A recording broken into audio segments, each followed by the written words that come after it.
Battle of Badr. There were several factors which involved in a series of battles with Quraysh.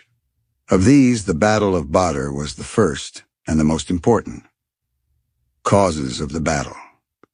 Muhammad, peace be upon him, was now the absolute ruler of Medina. During the first 6 months at Medina, he was left undisturbed. But the growing power of Muhammad, peace be upon him, aroused the jealousy and enmity of the Quraysh, who were now bent upon doing harm to Muhammad, peace be upon him, and his followers. Their wrath also fell upon the Madanites, who gave shelter to the Prophet and his disciples in their city. They declared them as rebels and wanted to punish them along with the Prophet. They were seeking opportunity for the object when a chance came from a certain quarter of Medina. Though the people of Medina accepted the mission of Muhammad, peace be upon him, yet doubt and jealousy possessed the hearts of many. They could not tolerate the supremacy of Muhammad, peace be upon him, and were working underground for the expulsion of the Prophet from their own land. They now joined with the Quraysh under the leadership of Abdullah ibn Ubayy, whose hope of becoming master of the land was frustrated with the coming of the Prophet. The cooperation of the disaffected Muslims of Medina began to enhance the strength of the enemy. The Jews also began to conspire with the Quraysh secretly in order to check the growing power of the Prophet. Besides, the Quraysh often used to plunder in the outskirts of Medina. The Prophet sent a party consisting of 9 members under Abdullah ibn Jahsh to keep an eye on the movements of the enemy. The party suddenly rushed upon the caravan of the Quraysh at Nakhla near Makkah, and in a skirmish killed Amr bin Hazrami, a leader of the Quraysh. The incident of Nakhla made the enmity worse between the two. At that time, a rumor spread that the caravan of Abu Sufyan was attacked by the Muslims when the former was returning from Syria.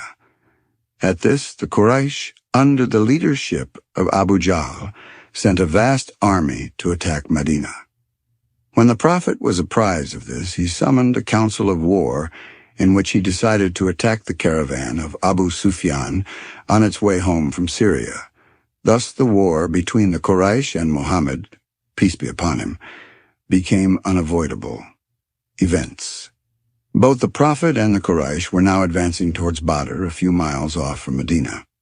According to al-Waqidi, a site was selected by the Prophet for massing the Muslim army in such a way that if and when the enemy advanced for battle, the rising sun would not shine in the eyes of the Muslims.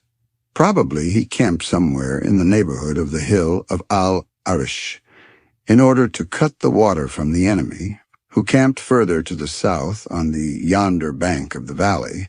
Several big pits were dug, and the water was diverted to them, not only to prevent it from flowing towards the enemy camp, but also to store it and make it more readily available to the Muslims.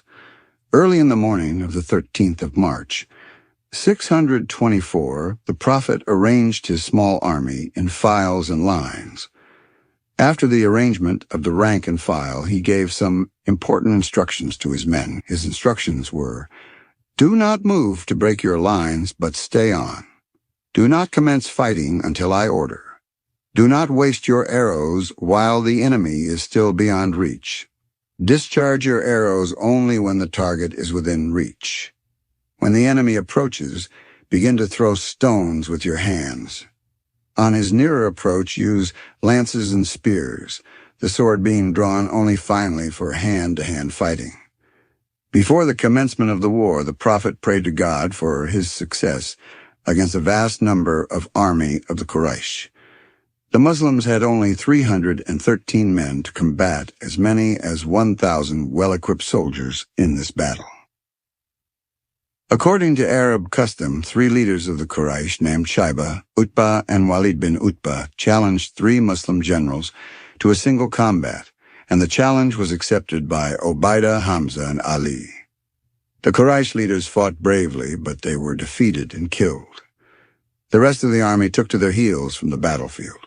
They were chased, were either slain or made prisoners. Abu Jahl, the bitterest opponent of Muhammad, peace be upon him, was killed in the battle.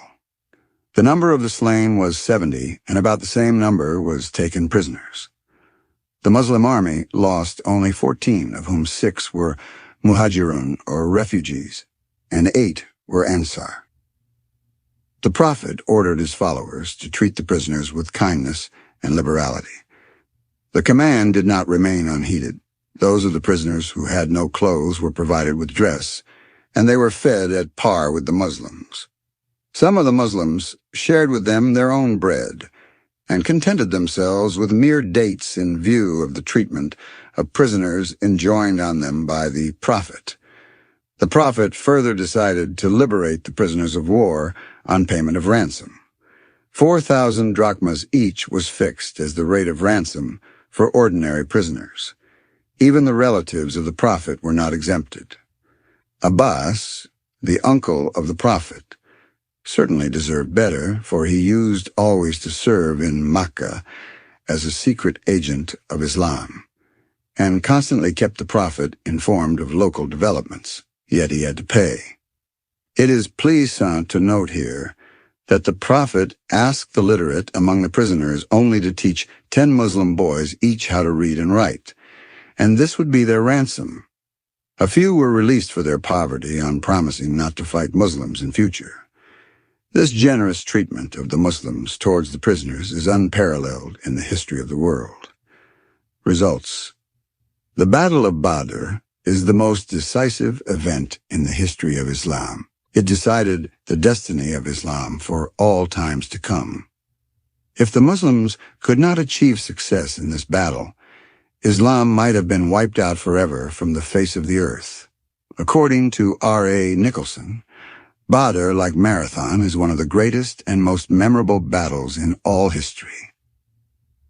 The Battle of Badr is indeed a conflict between the forces of light and darkness, between truth and falsehood, and it proves the triumph of truth over falsehood, light over darkness. The victory at Badr over a greatly superior force inspired the Muslims with new hope and encouraged them for future success. Henceforth, the Muslims ceased to be afraid of mere superior numbers. Pekahidi says, "The spirit of discipline and contempt of death manifested at this first armed encounter of Islam proved characteristic of it in all its later and greater conquests." In this battle, the power of the Quraysh was crushed and their pride was humbled down, while the influence of Muhammad, peace be upon him, and the power of Islam began to increase even outside Medina. The writer in the Encyclopedia Britannica says, "The Battle of Badr is not only the most celebrated of battles in the memory of Muslims, it was really also of great historical importance. It helped immensely to strengthen Muhammad's, peace be upon him, position." The battle also produced a marvelous effect on the Jews, as well as the neighboring Bedouin tribes, who came to realize that there arose an invincible power in Arabia. Hitherto, the Jews did not give any importance to the Muslims, but they now began to feel the strength of the Muslims. The people dared not raise their heads against the Prophet for the time being. The Battle of Badr helped the Muslims to consolidate the power of Islam in Medina and enabled them to deal fearlessly with the unscrupulous people of the city. Battle of Uhud. The Quraysh could not forget the crushing defeat inflicted on them in the Battle of Badr. Some of their leaders, like Abu Jahl and Utbah, had been killed in the fight. Since the Battle of Badr, the cry of revenge had resounded in the valley of Makkah. Abu Sufyan took a vow that he would not touch oil or women till the defeat was avenged. The Quraysh began to equip themselves for war against the Muslims. They even invited the Bedouin tribes to join them against their enemy. After the Battle of Badr, Islam gained a firm footing at Medina, and with it, the importance of the city began to increase. The rise of Medina was an eyesore to the Quraysh, who saw in it a great menace to their political and commercial interests.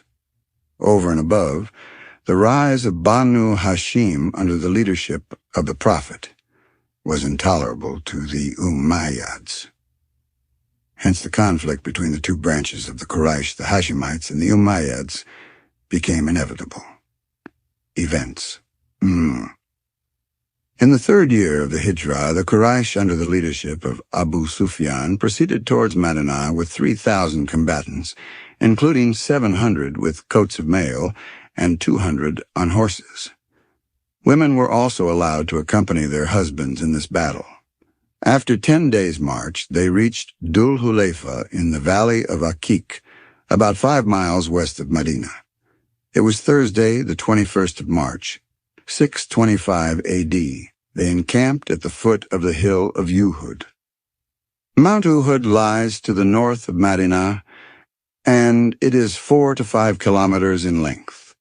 Just in the middle portion, facing the town, there is a natural curve, semicircular in shape, spacious enough to hold several thousand people. There is another open space further inside, and both of these are connected by a narrow passage.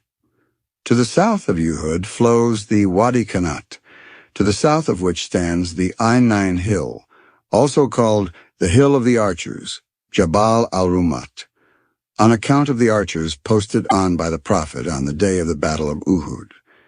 In the spacious open ground there are 2 springs.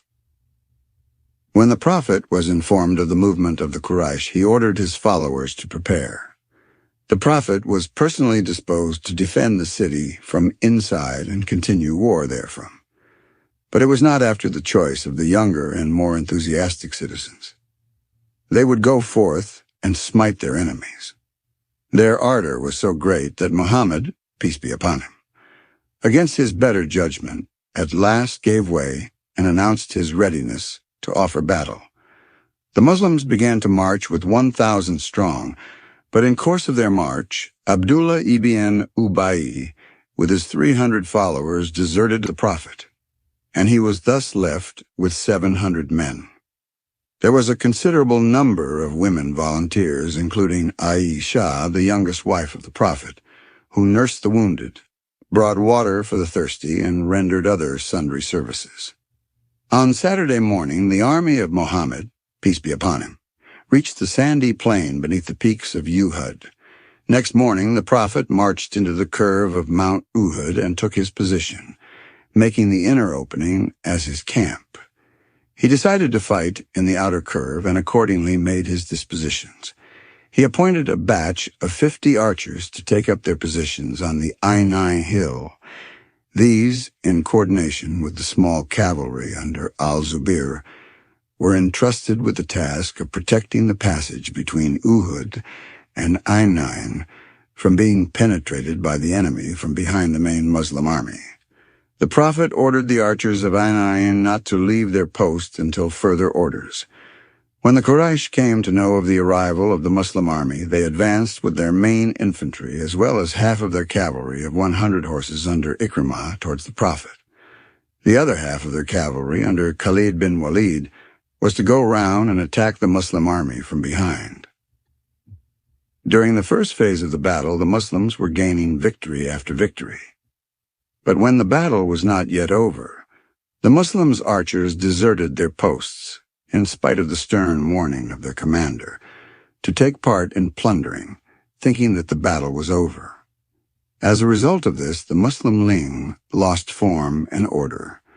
The ready eye of Khalid saw the chance and attacked the Muslim army from the rear. Finding no other way, the Muslims began to run away from the battlefield. Muhammad, peace be upon him, tried to bring them back, but failed. Just at the moment, Ibn Kamiya, the hero of the Quraysh, threw stones at him and broke one of his front teeth. H fell to the ground, and a rumor spread that Muhammad, peace be upon him, was killed. He was only stunned. After a few minutes, sense came to him, and he was raised and helped to climb to a cave of Mount Uhud, where the greater part of his army had been waiting. The joy of his followers knew no bounds when they saw their Prophet alive. 70 Muslims, including Hamza, lost their lives, and 23 of the enemy were killed at the Battle of Uhud. Hind, the wife of Abu Sufyan, cut the belly of Hamza's corpse, took out his liver, and devoured it to satisfy her thirst for revenge for her father, who had fallen in Badr at the hands of the same Hamza in single combat.